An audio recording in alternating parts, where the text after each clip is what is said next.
Looking good. Okay. Anytime? Anytime. Okay. You made a point when the camera was off that I thought was pretty intriguing.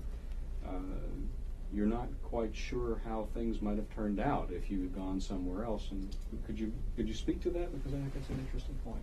Well, I think one of the interesting thoughts that I have from time to time is how to explain the direction that I took. How did I happen to come to this small hospital on the south side of Chicago, so close to the University of Chicago? And what if I had gone to another part of Chicago that was not near the university? I think my whole life would have been obviously would have been entirely different. And sometimes I have the feeling that the Almighty does things in wondrous ways and directs you for some ultimate purpose that and my wife and I have always had the idea anyway in medicine, we're never interested in money. We never had any, and it never really mattered that much to us. And we actually looked upon medicine as a ministry. And so even when Dr. Dix said your salary is $1,000 a year, it really didn't make that much of an impact. He said, oh, couldn't you make it more? We did none of that. And so I sort of have this feeling, and maybe I'm sort of rationalizing and trying to make myself comfortable about the way things turn, but I do believe that sometimes we are directed by a higher power to do good in the world. That's wonderfully put. Something that came through in one of the interviews I read, I think it might have been one of Jack Starr's articles, is the compassion that you have for those who are suffering. That's the dominant theme in my life. I also have thought about it and why that comes about. I think a strong memory that I have is the love my mother had for the family and for people. We had a little problem in the family that my sister married a fellow who didn't turn out well, and she died of Hodgkin's disease, and he abandoned his son. And my mother, who was then along in years, took this youngster and nurtured him and took care of him, and he grew up to be a wonderful citizen, wonderful family, I think, living in the East, perhaps the leading citizen of his community. And I often think back to what my mother did for that boy. It was representative of her feeling. And then, of course, I had all these illnesses as a youngster, and I could identify with the person who was sick. But basically, I think part of it is our human nature was such that we just felt very strongly. I feel very, very strongly that the role of the physician is to help the sick person, and to be understanding and to be patient, and to be not to be detoured by expressions of frustration or anger or anything of that sort. And that remains one of the great themes in my life. And I recall this statement by Francis Peabody of Boston, who in one of his talks concluded by saying that the secret in the care of the patient is caring for the patient. And of course, what I added to that in the course of time was that as wonderful as that is, you have to couple it with knowledge and with new information. And so the ultimate in the care of the patient is caring for the person, but also making the right diagnosis and applying the right treatment promptly. And I think that represents the ultimate in compassion. And I think this is a message that needs to be delivered time and again, especially today because of this tremendous technological explosion that has enveloped medicine and science. That's very good. In reading that and hearing that, it's not enough just to care. You have to couple that with knowledge, right, and vice versa. I agree. Yeah. And that seems to be pretty much those are the benchmarks of your career. One as a physician and as a researcher, the two. That's how I would like to be remembered, in that order. A lot of your work has centered around the teaching of new physicians and new specialists. Could you speak to the role that plays in your life? Well, I've always felt that people in academia and people in major medical centers have a very special responsibility, and that is that they should not be contained within themselves, but they should prepare the next generation and the next generation for further progress in the field. And so another driving motivation has been the teaching of students and residents and interns and fellows, graduate students. And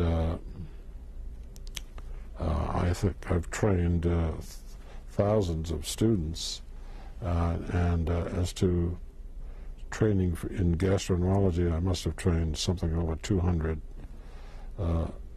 people. My wife and I were particularly solicitous about them when they were here, and we would have them to dinner often and try to make life comfortable for them here, and it's been very gratifying to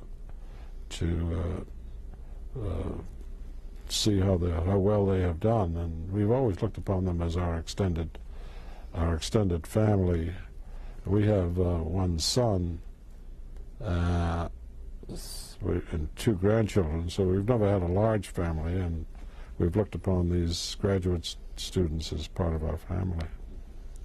I'm thinking about some of the remarks you made in your acceptance speech down at Carbondale the other night about how we've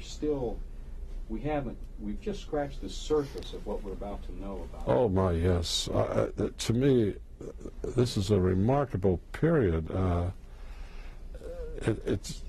I started in the 1930s when life was so primitive, and here now we can look at a single cell in all its dimensions, identify what enters the cell and what leaves the cell, what is on the surface of the cell, and particularly the remarkable molecules that are on the cell membrane. And I would venture that in the next 10 to 20 years there will be remarkable discoveries where everyone is talking about genetic gene therapy, and that certainly is true, but there will be other discoveries. And this, to me, is a most appropriate time when not to decrease the support of research, but to maintain it and increase it. And I must tell you another interesting... Excuse me just a moment, sir. We had a light die. Yeah, I just saw that. Rolling and recording. I thought, boy, he's got a great backlight there, but we're missing something up front. Okay. You recounted an incident during the war in which you feel that, which you believe that Providence might have played a role in the rocket attack on the Belgian Army Hospital. What happened that day? Well, this was November 1944, and the Germans had been sending rockets in our general area for quite a while. In fact, we used to have to sleep with our helmets on, just to be sure. And on this particular day, it was a Friday, we had over 1,000 patients in the hospital, and a bomb hit us squarely in the center of the hospital and destroyed the center row of buildings.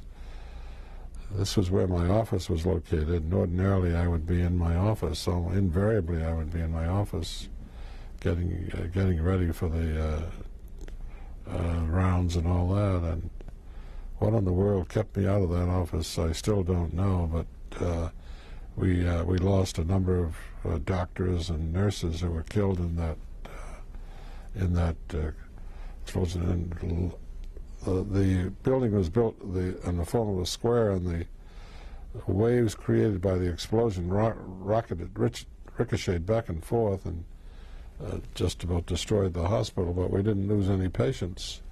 It was an area for other general hospitals, and so we quickly moved the patients to other hospitals.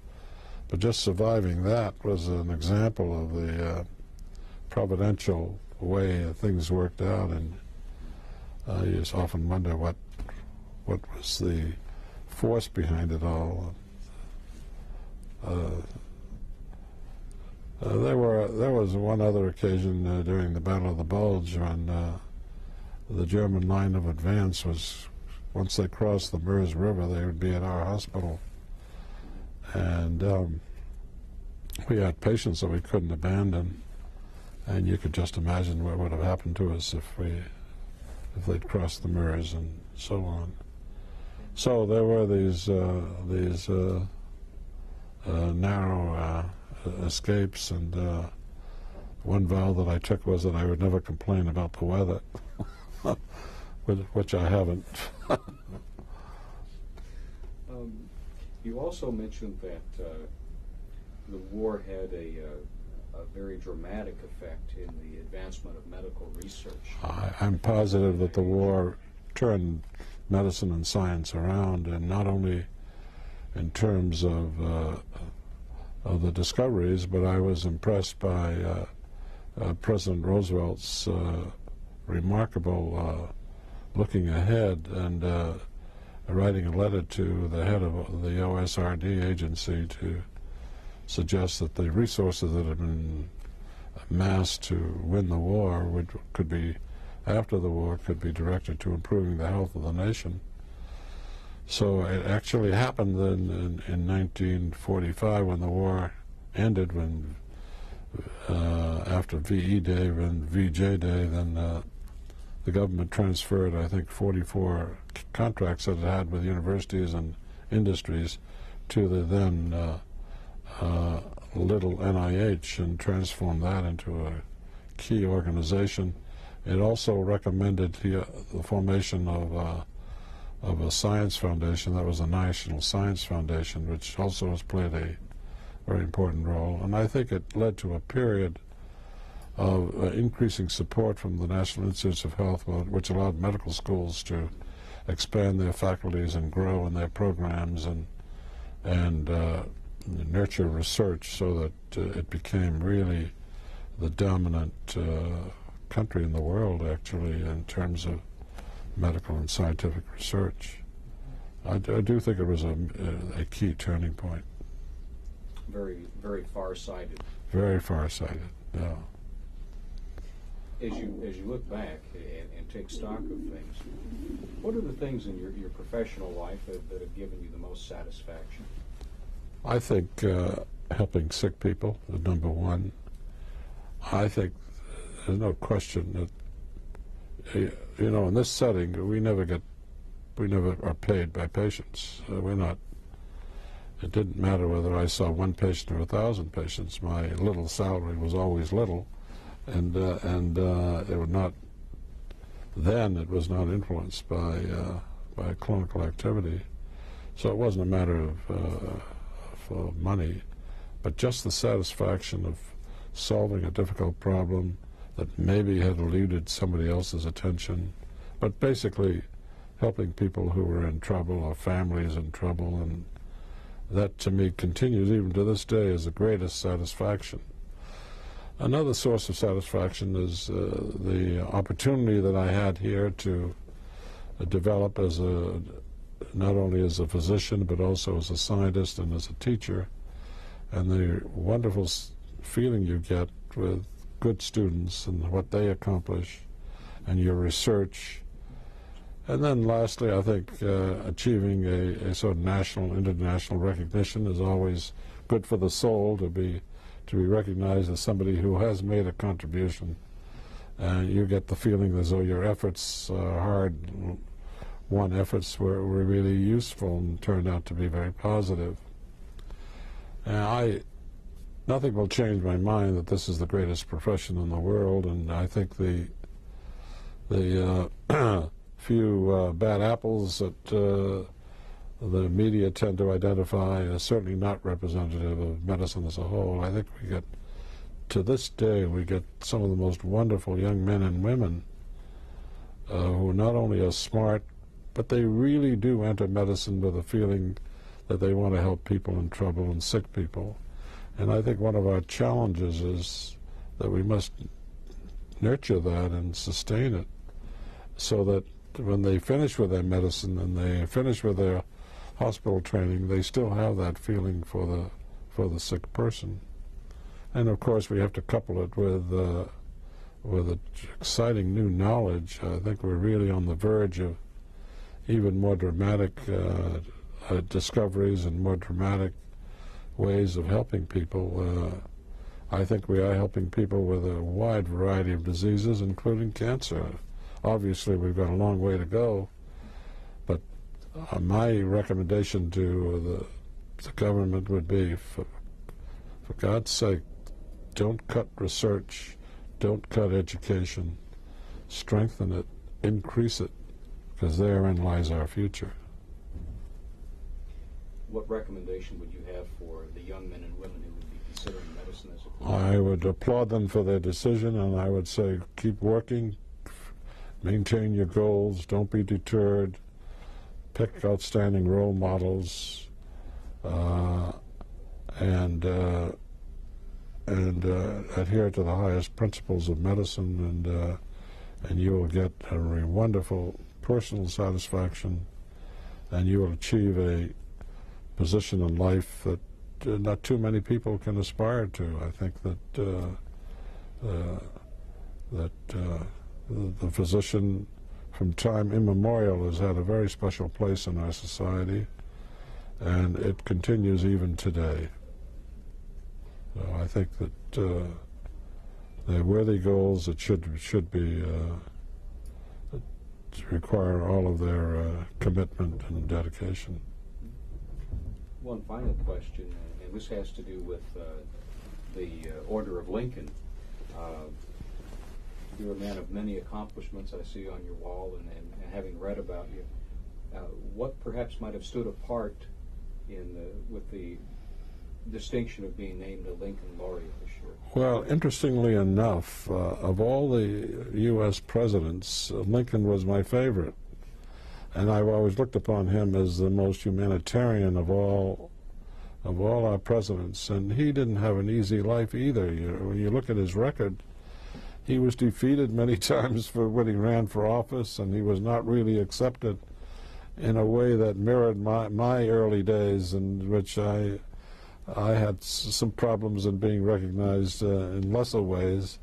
So I identified with him, but basically have my name linked with Lincoln was, to me, the ultimate in recognition. And I was so excited when Chancellor Trotter called me on the telephone that after I finished my conversation with him, I called my brother in Boston, and I called a friend of mine in Minneapolis, and I called people all around and said, guess what?